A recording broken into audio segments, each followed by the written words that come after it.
Assalamualaikum warahmatullahi wabarakatuh. Perkenalkan nama saya Olivia Nina Mayanti, NIM 18 24 10 10 11 36 dari kelas Data Mining A.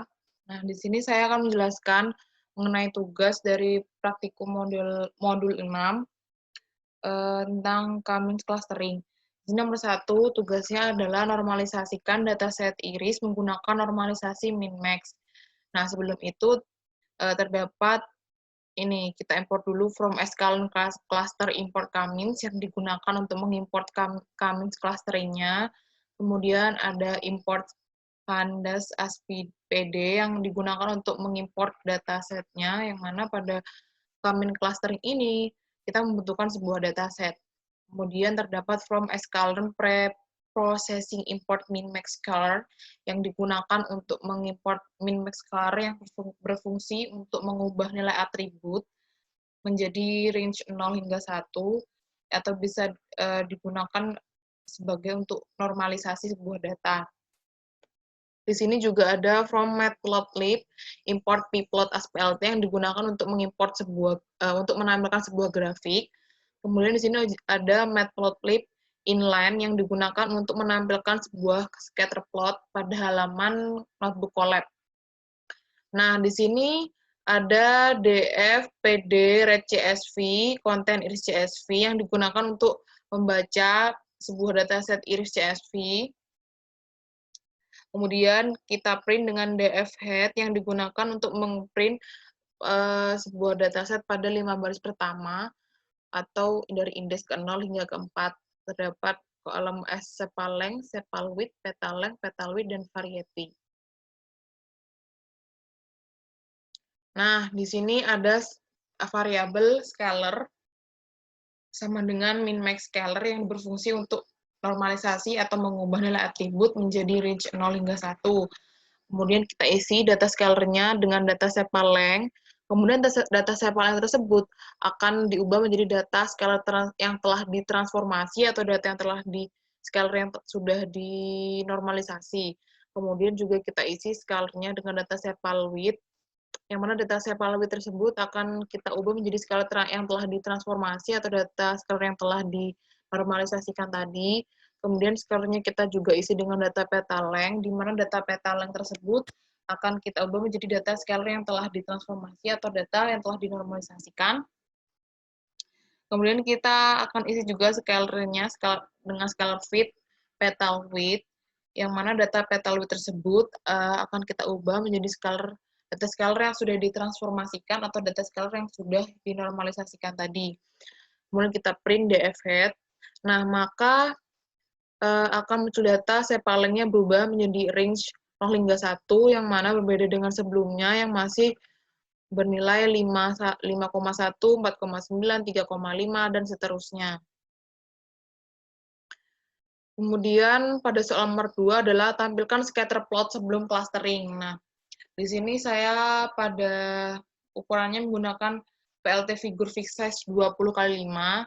Kemudian PLT subplot 141, maksudnya ini saya akan menampilkan data itu dalam satu baris, terdapat 4 kolom dengan beberapa urutan, ada urutan 1, 2, 3, dan 4. Saya jelaskan dulu pada urutan pertama. Di sini akan PLT scatter menampilkan scatter dengan variety setosa pada data sepal length, juga akan menampilkan variety setosa pada data sepal width yang akan kita beri warna biru. Kemudian juga akan menampilkan data dengan variety versi color pada data sepal length dan menampilkan variety versi color pada data sepal width dengan kita beri warna merah atau red. Kemudian PLT scatter menampilkan data scatter, variety virginica pada data sepal length, dan variety virginica pada data sepal width, yang akan kita beri warna green. Kemudian kita akan melabeli X dengan sepal length dan melabeli label Y dengan sepal width, dan PLT legend ini digunakan untuk menampilkan indikator setosa versi color virginica. Sama seperti sebelumnya pada urutan 2, 3, dan 4. 2, 3, dan 4 yang berbeda hanya pada data Ini sepal length dan sepal width, di sini sepal length dan petal width, yang di sini adalah sepal width, petal width, dan yang pada urutan keempat adalah petal length dan petal width. Maka akan dimunculkan data seperti ini sebelum clustering, maka akan terdapat beberapa data scatter, versicolor, dan virginica yang masih bercampur, karena masih belum kita kelompokkan atau clustering. Kemudian pada soal ketiga adalah clusterlah dataset iris dengan nilai K sama dengan 2, K sama dengan 3, dan K sama dengan 4. Nah, yang pertama kita akan kerjakan terlebih dahulu pada K sama dengan 2. Kita print data mana yang akan kita proses terlebih dahulu. Yang pertama sepal length dan sepal width. Terdapat variabel KM, K-means, N cluster sama dengan 2, yang dimaksudkan bahwa di sini kita akan mengelompokkan sejumlah 2 data, indeks 0 dan hingga indeks 1. Kemudian kita prediksi dengan Y predicted sama dengan KM fit predicted, yang mana akan kita prediksi data sepal length dan sepal width. Kemudian kita print data Y predicted-nya. Kemudian data yang sudah kita klasterkan tadi akan kita masukkan ke data Y predicted. Kemudian kita akan print KM cluster ke center yang dimasukkan untuk mencari cluster center pada setiap senternya, yang mana di sini untuk berfungsi mencari centroid, yang mana centroid itu dapat kita cari dengan cara pada setiap clusternya jumlahnya akan dibagi, jumlah rata akan dibagi dengan rata-rata, sehingga maka kan ketemu sentroidnya.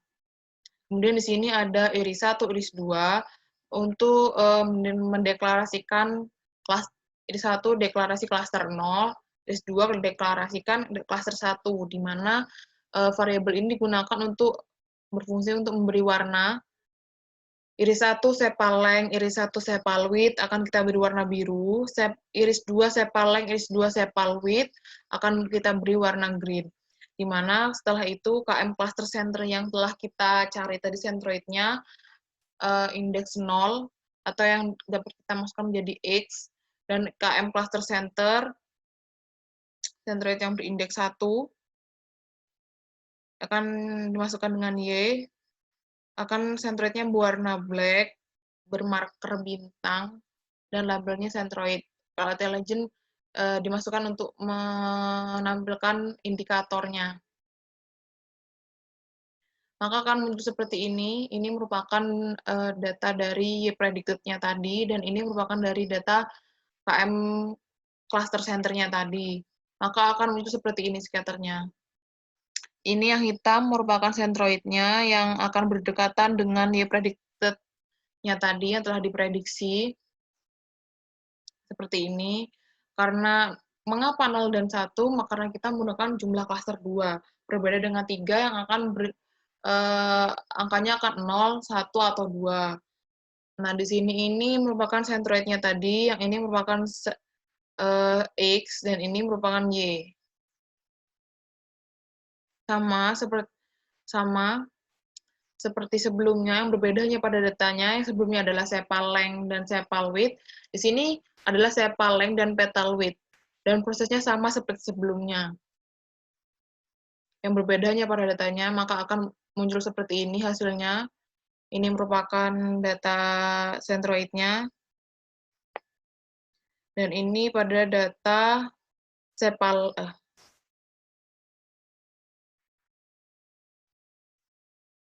dan ini pada data sepal length dan petal width. Ini pada data sepal width dan petal width. Dan ini pada data petal length dan petal width. Sama seperti sebelumnya, ini masih pada klaster berjumlah 2 data. Dan pada klaster 3, sama seperti sebelumnya, yang berbeda hanya pada jumlah N klasternya. Dia akan berjumlah 3, yaitu dari indeks 0, 1, 2, dan 3. Sama kita buat variabel yang mana mendeklarasikan untuk menentukan jumlah berapa yang kita akan klasterkan, yaitu 3. Kemudian kita prediksi datanya, kita isi data prediksinya dengan sepal length dan sepal width.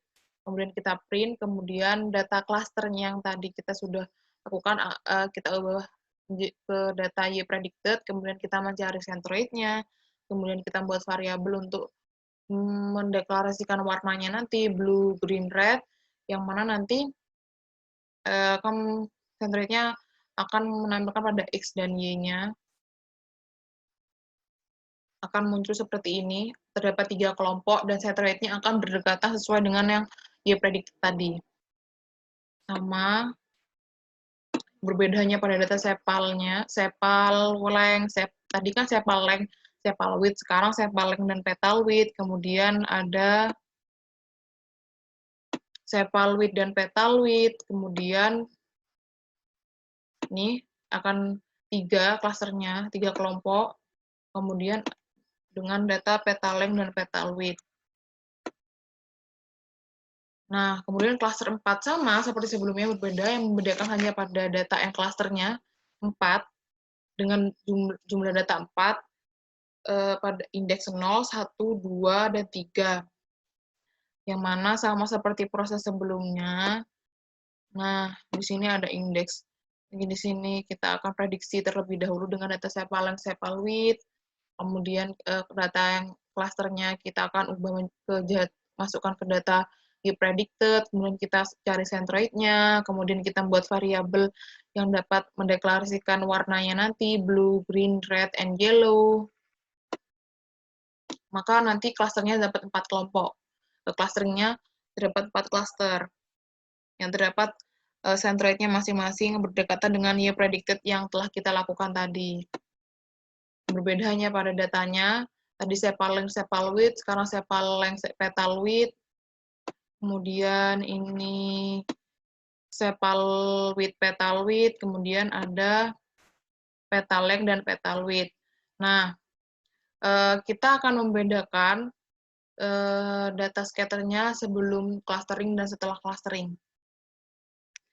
Seperti yang sudah saya jelaskan tadi, nah ini merupakan scatter plotnya sebelum clustering, maka dia datanya Virginica versicolor pada sepal width dan sepal length, maka dia akan bercampur, sedangkan pada scatter plot setelah clustering pada N cluster 2, dia akan berdekatan sesuai dengan Y predicted centroidnya. Dia akan membuat dua cluster. Sedangkan yang sebelumnya dia belum di cluster, maka dari itu warnanya masih bercampur seperti ini. Sedangkan pada sesudah clustering, dia akan mengcluster dan juga centroidnya akan berdekatan dengan Y predicted yang telah kita lakukan tadi. Sama dengan N cluster 3 maupun N cluster 4. Nah, ini dia akan mengcluster menjadi 3 cluster. Sedangkan 4 nanti 4 akan cluster menjadi 4 cluster, 4 kelompok ini. Biru, kuning, merah, dan hijau. Kemudian menurut saya K yang menurut saya paling baik itu merupakan K dengan jumlah 2, yang mana K dengan jumlah 2 itu scatternya itu, pengelompokannya itu sangat baik, dia menjadi 2, dan centroidnya sesuai dan berdekatan dengan Y prediction yang telah kita lakukan tadi. Dia berdekatan dengan Y prediction centroidnya. Dan 2 merupakan jumlah kelompok yang menurut saya itu efektif daripada 3.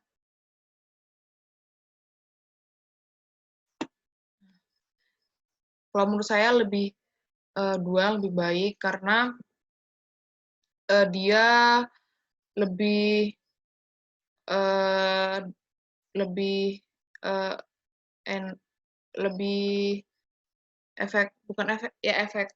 efektif dalam hal pengelompokannya. Dia juga centroidnya juga berdekatan, banyak berdekatan dengan Y prediction-nya.